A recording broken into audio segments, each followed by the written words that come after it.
I blew Grandpa's $130,000 on a spree. After the funeral service for my husband ended, there was a brief moment of relief.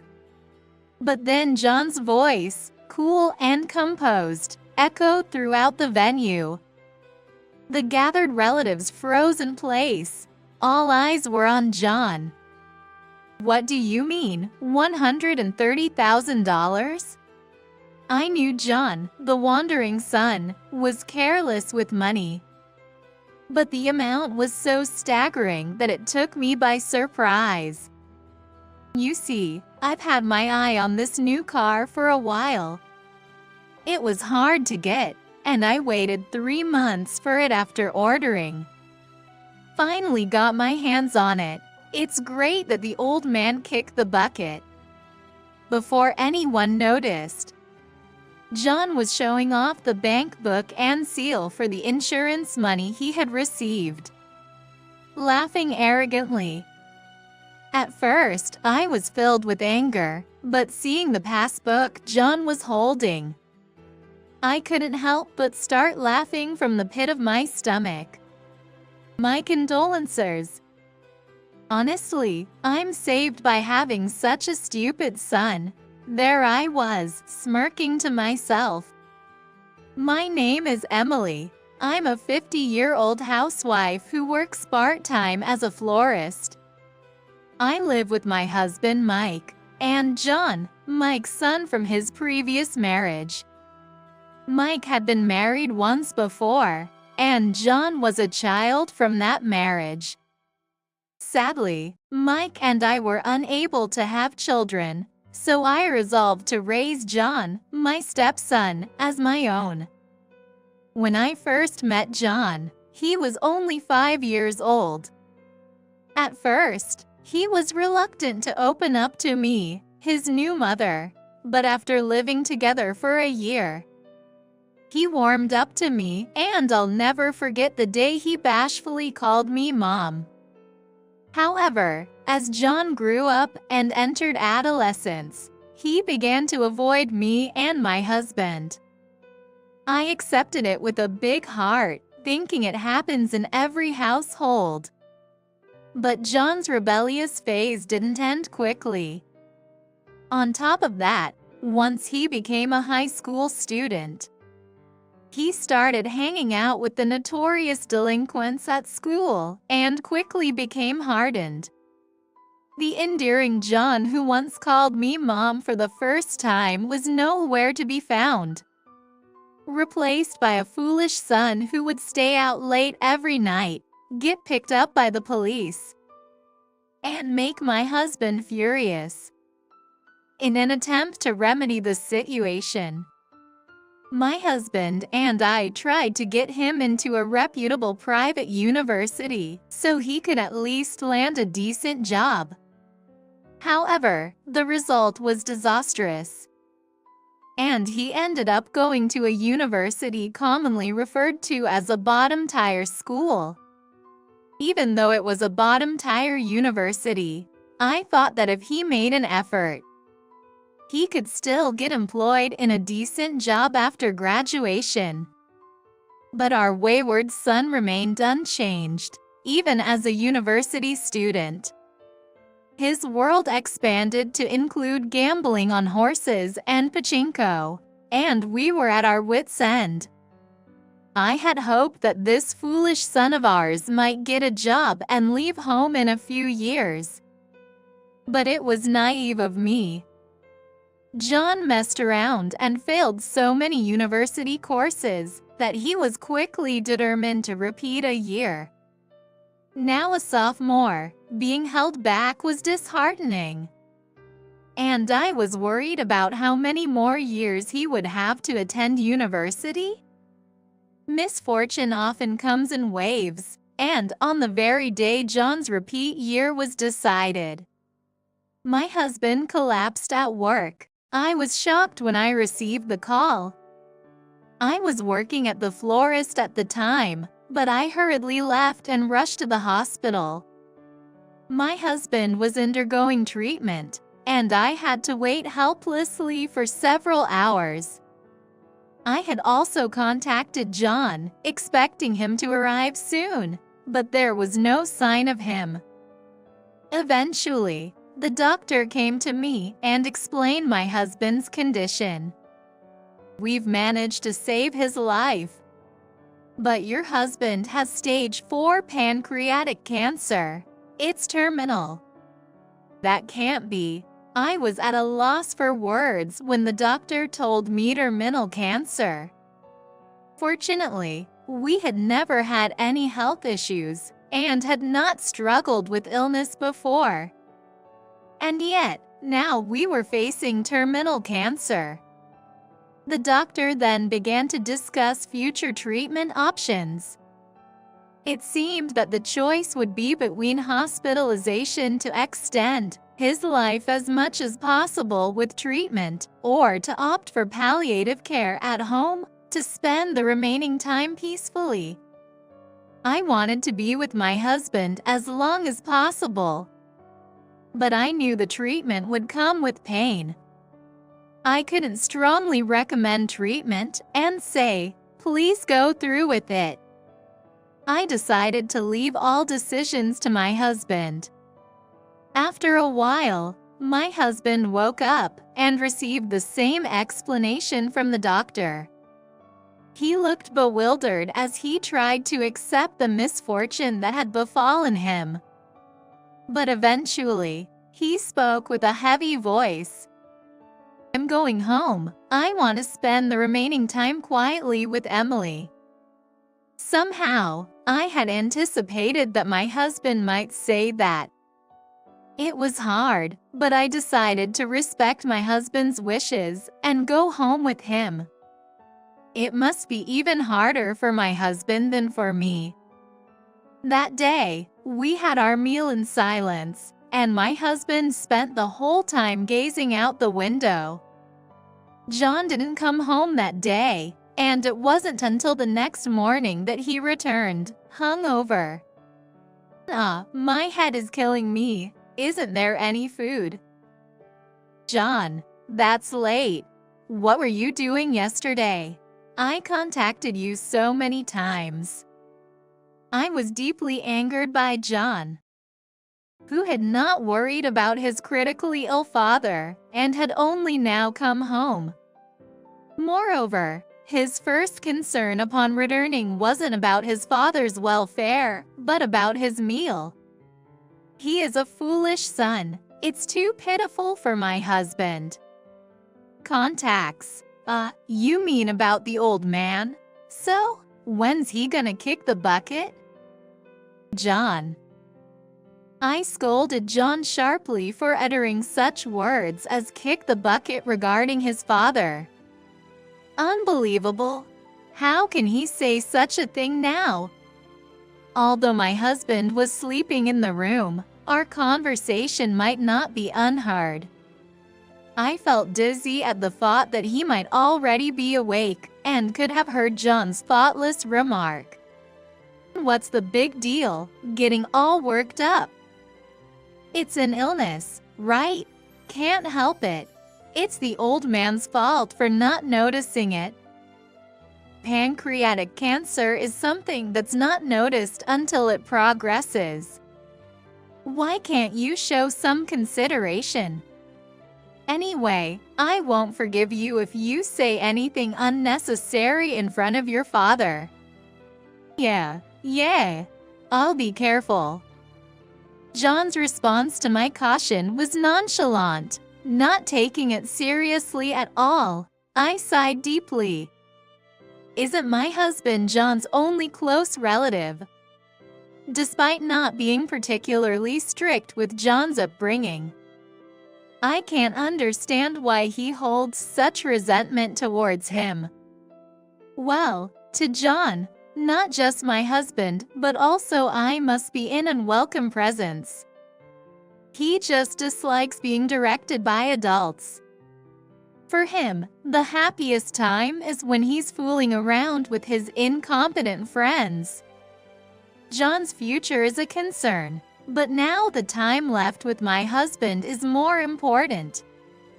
To live without regrets in the future, I must cherish every day with my husband.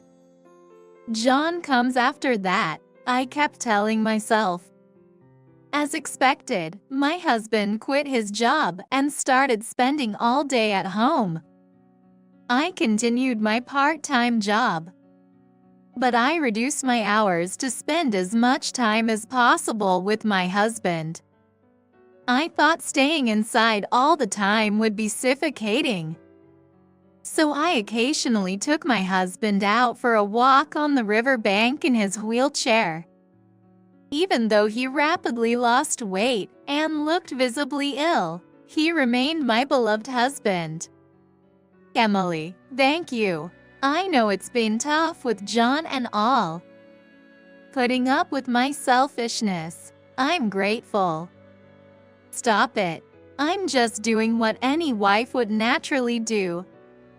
When my usually reticent husband said that while looking at the river, I almost burst into tears. Still, I've been happy. I know John can be difficult, but I'll do anything I can to help. You. My husband probably felt remorse about leaving John in my care by passing away first. To me, John is as good as my son, so I don't feel burdened. But I understood his worry about our self-centered son. After that, we continued our walk in silence and returned home. Where have you two been? Isn't it a bit much for someone with terminal cancer to be strolling around? And make me some food, quick! Despite not coming home some days, when he does return at a decent hour, this is what we get. Doesn't a university student feel embarrassed demanding, "Make me food"? If he wants to eat, he should cook for himself.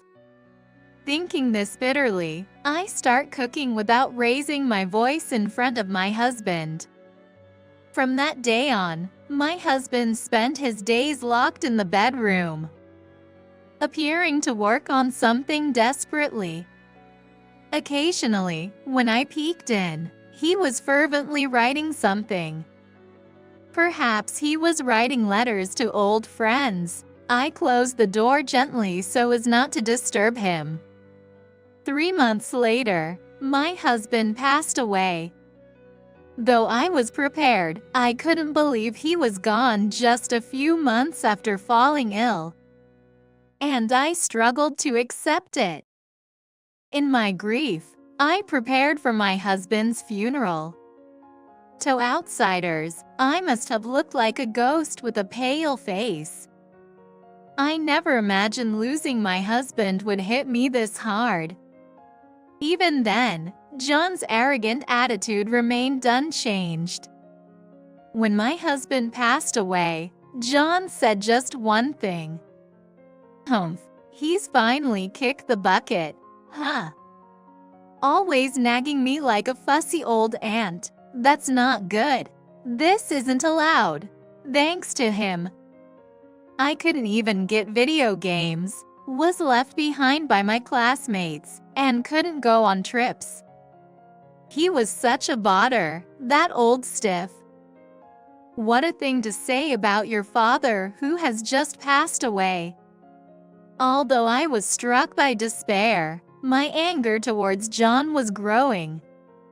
Hey, John! How can you say such things? Don't you feel sorry for your father?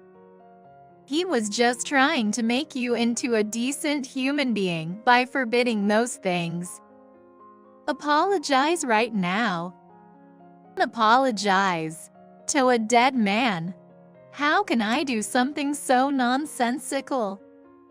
John spat out those words with a rough tone. I felt utterly sad. As time went on, John didn't show any sign of mourning for our father, who had passed away.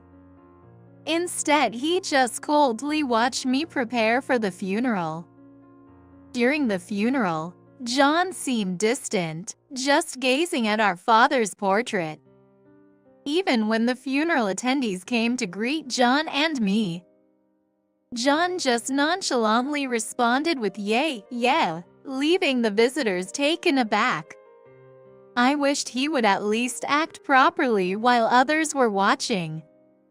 But my hopes were in vain, and the guests' stares towards John were painfully piercing. "Emily, you must be tired. It's been tough, hasn't it?" After we got through the wake and the funeral, I finally took a breath of relief. The relatives seemed tired as well, but they offered me words of consolation. I bowed to each one of them, expressing my gratitude. Afterward, we gathered in another room of the funeral hall and were served boxed lunches, leading us to a lunch break. The previously heavy atmosphere seemed to lighten up a bit as everyone started sharing memories of my husband over lunch. Then, there was someone sitting on a chair with an exceptionally large sigh. It was John. His inappropriate behavior drew everyone's eyes to him. "John, please behave a little better." "Shut up. I'm tired. Besides, now that all the troublesome stuff is over, let me indulge in this feeling. It's finally a good mood." I stared at John, who continued to say things that didn't fit the occasion, as if looking at an incomprehensible creature. "A good mood. Yay, that's right. You see." I was at a loss for words with what John stretched and said next.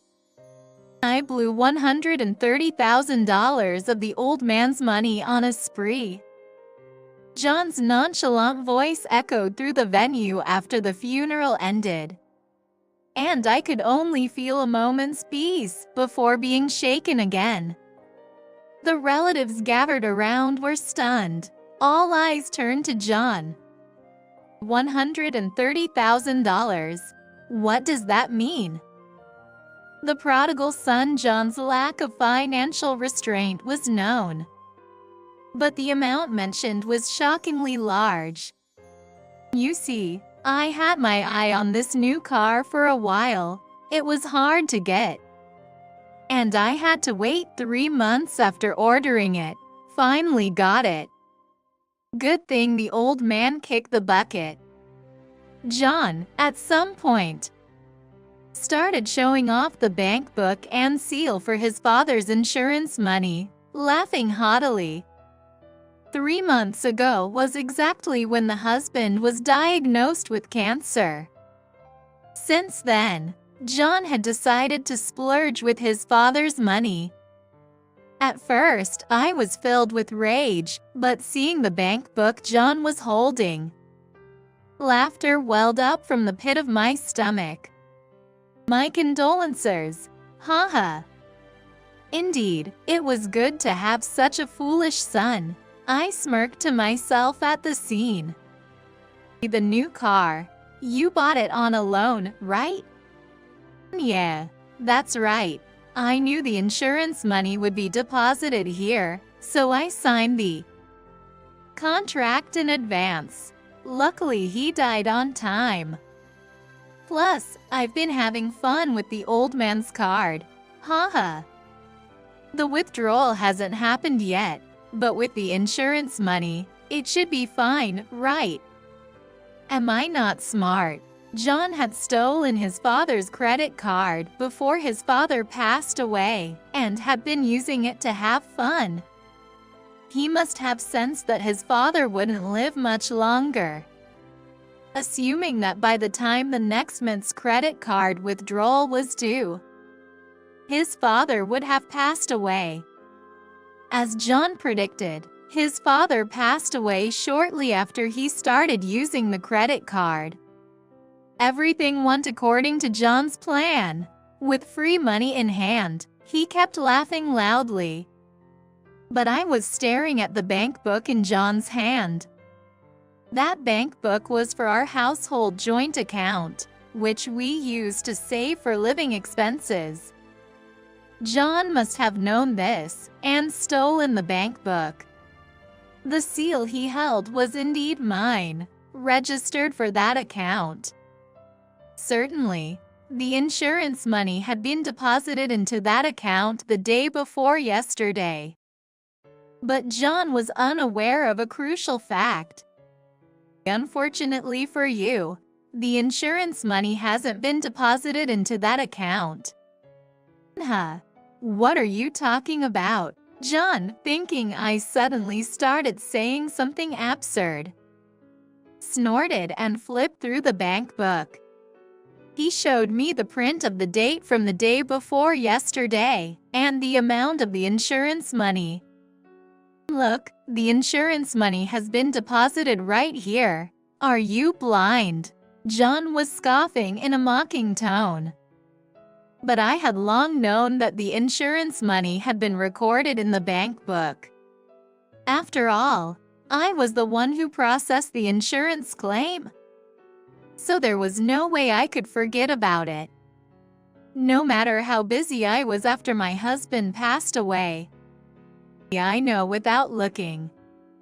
But unfortunately, that account no longer has the insurance money in it. Huh. As expected, John's mouth hung open in shock, just like in a painting. No, that can't be right. It's printed right here. Yes, it was there until the day before yesterday. But yesterday, I transferred the insurance money to a different account. Transferred? What? Startled, John leaned back and took another look at the bank book in his hand. Indeed, it only recorded that the insurance money had been deposited the day before yesterday. Of course, I hadn't recorded the transaction in the bank book when I transferred the money from that account to another yesterday. It was good that I had moved the insurance money earlier, anticipating such an event. Considering John's irresponsibility with money, it wasn't strange that he was eyeing his father's insurance money. Just as I predicted, John had fallen right into the trap. This has got to be a lie. The insurance money should be in this account. If you think it's a lie, go to the bank and update your bank book now. I think you'll find that what I'm saying is correct. What the? John seemed to realize that what I was saying was true, given my overly confident tone. Why would you do something like this? That should be my line. Why would you even think of stealing your father's hard-earned money? That old man has been nothing but a nuisance to me. He should be showing me gratitude for once in his life. The relatives were speechless and dumbfounded as John kicked the chair next to him with a thud. I sighed and looked at John. The time had come for me to settle the long-standing grudge. A nuisance? Who's the nuisance here? Do you have any idea how much your father and I worried about you? We worked hard to save money for your education. And yet, you squandered your time at university and turned out to be such a fool. Shut up. The scene was chaotic with John raging and myself furious. The relatives seemed to have no choice but to watch our intense confrontation from a distance, waiting for a resolution. Oh, by the way, you mentioned earlier that you used your father's credit card, didn't you?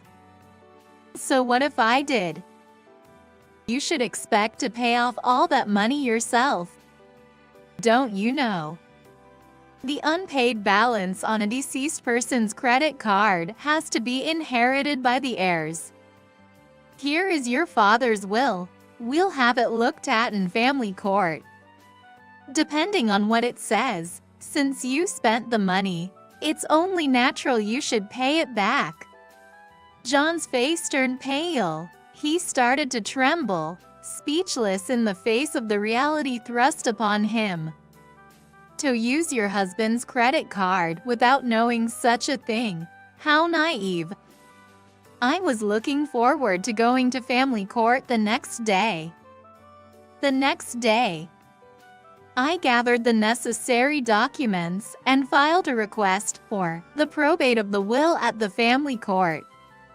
It was tough to prepare everything in one day, but I was eager to learn the contents of the will as soon as possible. A few days later, when the date for the probate was set, John and I headed to the family court together. John had been downcast, but he was now boasting. Humph, the old man has assets. I'll inherit those and can pay off the debt in no time. Indeed, as John said, my husband was what you'd call a wealthy man, with assets worth up to $7,900,000. There were countless properties and apartments he owned. Knowing this, John probably intended to steal his father's money. I was furious at how lazy he usually was. I don't know what my husband wrote in his will, but I want John to receive the retribution he deserves. When we arrived at the family court, the official opened the envelope containing the will. It was just the two of us present, and the tension in the room was palpable. The testator, Mike Tsuji, by this will decrees as follows. Article 1. I bequeath the following properties to my wife, Emily. The executor read out the details of the largest mansions, lands, and numerous stocks my husband owned. John might not understand just by hearing the names and addresses, but I had a good grasp of which mansions and lands they were. The stocks are all from major companies, and the prospects of profit are high.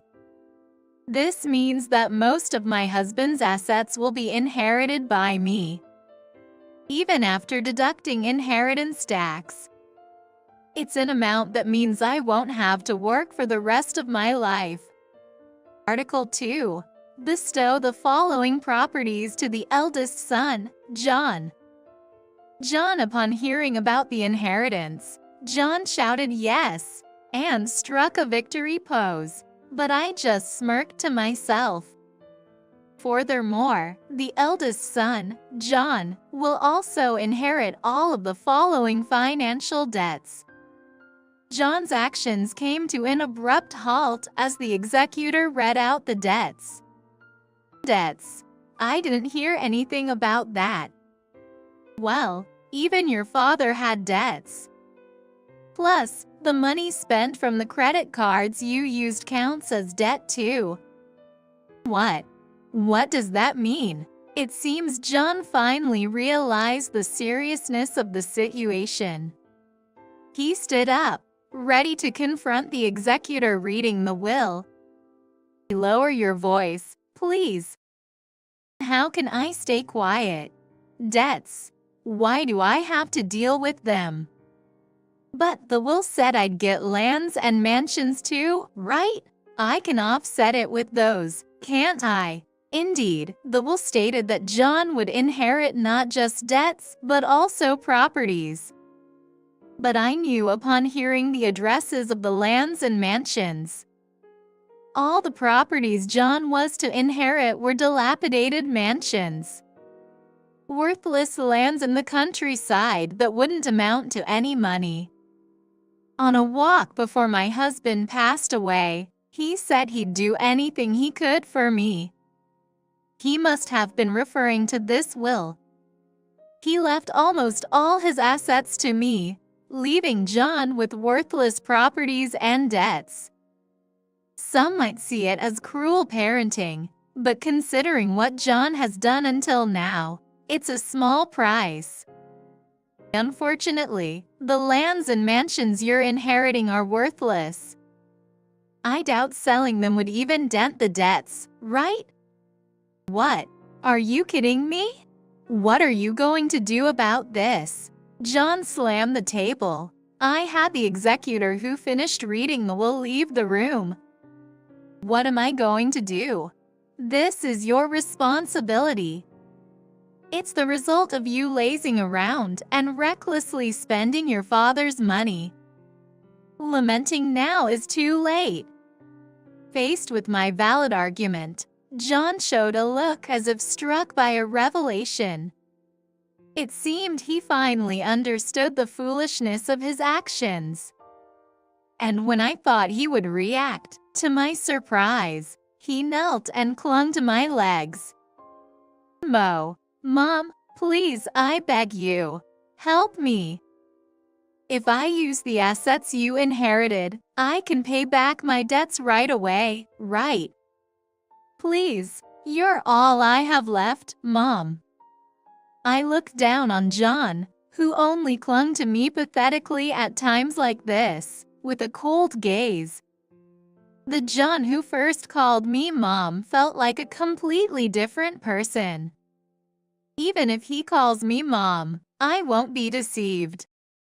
Who do you think your mother is? You've defied your father time and again. And now it's too late to come crawling back. You are no longer my son. Whether there's a blood relation or not doesn't matter. I don't acknowledge you as my son. If you understand, then never come back to me again. John, crushed by despair, slumped down and cowered on the spot. I left briskly, pausing by his side. I decided to cut ties with John. I swore it in my heart. John didn't return home after that. It couldn't be helped after such a fight. I ended up alone in the house, with both my husband and John gone. But being with John would have only made things harder, so now I'm satisfied being alone. Thank you for the will. I bowed deeply in front of my husband's portrait. I was filled with loneliness without him, but thanks to the property he left me, I could live the rest of my life without any hardships. It was truly a blessing. I decided to continue working part-time at the florist. If I did nothing, my heart would grow heavy. In the end, I'm glad I kept working. Later on, I heard that John started living in the rundown apartment he inherited from his father. It's located far from the downtown area, making his commute to school over an hour each way.